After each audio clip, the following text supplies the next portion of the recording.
এই এই পরিস্থিতির জন্য যারা দায়ী, এই জন্য কিন্তু আমি একটা কয়েকজন আপনারা জানেন যে কী করা হয়েছে, সাসপেন্ড করা হয়েছে, কাউরে অ্যাটাচ করা হয়েছে এবং একটা ইনকোয়ারি কমিটি করা হয়েছে।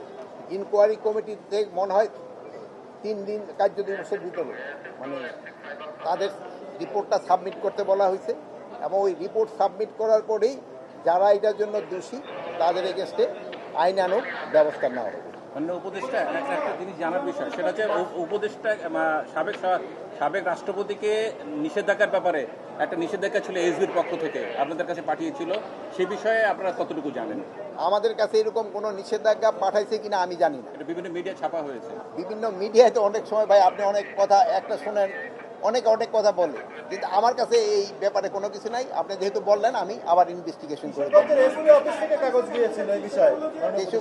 থেকে এসপি অফিস থেকে যদি স্বরাষ্ট্র মন্ত্রণালয়ে কোনো কাগজ পাঠাইছে আমার জানা নাই।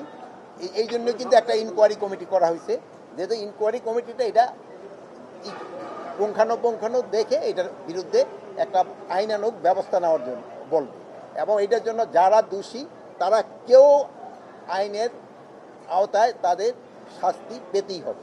ইন্টারপোলের মাধ্যমে শেখ হাসিনাকে ফেরত আনার কথা বলা হচ্ছিল। এখন যে পরিস্থিতি আছে, একটা যুদ্ধাবস্থা ভারত পাকিস্তান, এই সময় কি আনার প্রক্রিয়াটা আপনারা জোরদার করবেন কিনা? ইন্টারপোলের মাধ্যমে আমরা তো চেষ্টা করতেছি। অনেক তো জানেন যে এইটা তো ইন্টারপোল তো আমার কথার সাথে সাথে তো কাজ করবে না। আমি হয়তো মহিদুল্লাহ যদি সাথে সাথে বলি কাজ হবে, কিন্তু ওইটা তো আর আমার আন্ডারে না। ওইটা তারা সময় হয়তো তারা তাদের আইন কানুন মতো তারা ব্যবস্থা নেয়। সাধারণ মানুষের যেন দুর্ভোগ না হয় এই জন্য কিন্তু আপনারও ব্যবস্থা করতে, সবাই কিন্তু আপনারও সচেতন করতে পারেন। সবারই দাবি দাওয়াটা যদি রাস্তা ছেড়ে এমন জায়গায় করে যেখানে জনগণের ভোগান্তি না হয় ওই জায়গায় করতে পারলে সবচেয়ে ভালো। এই ব্যাপারে সবচেয়ে বেশি আপনারা আমাদের সাহায্য করতে পারেন। আপনারা যদি জনগণকে সচেতন করেন এবং যারা তাদের দাবি দাওয়াগুলি আমি অযৌক্তিক কারো বলবো না, তারপর যদি যৌক্তিক দাবি থাকে প্রপার জায়গায় করলে সবচেয়ে ভালো। এখন দেখছেন যে তারা কিন্তু প্রথমে এক জায়গায় যেখানে বলার পরে তারা কিন্তু শিফট করে গেছে অন্য জায়গায়। এখন ওই জায়গায় তো কিছুটা জনভোগান্তি হচ্ছে, তারপরে ওনারা কিন্তু ওই অ্যাম্বুলেন্স এবং গাড়ি ছাড়ি যাওয়ার জন্য কিন্তু এরা সুযোগ করে দিচ্ছে।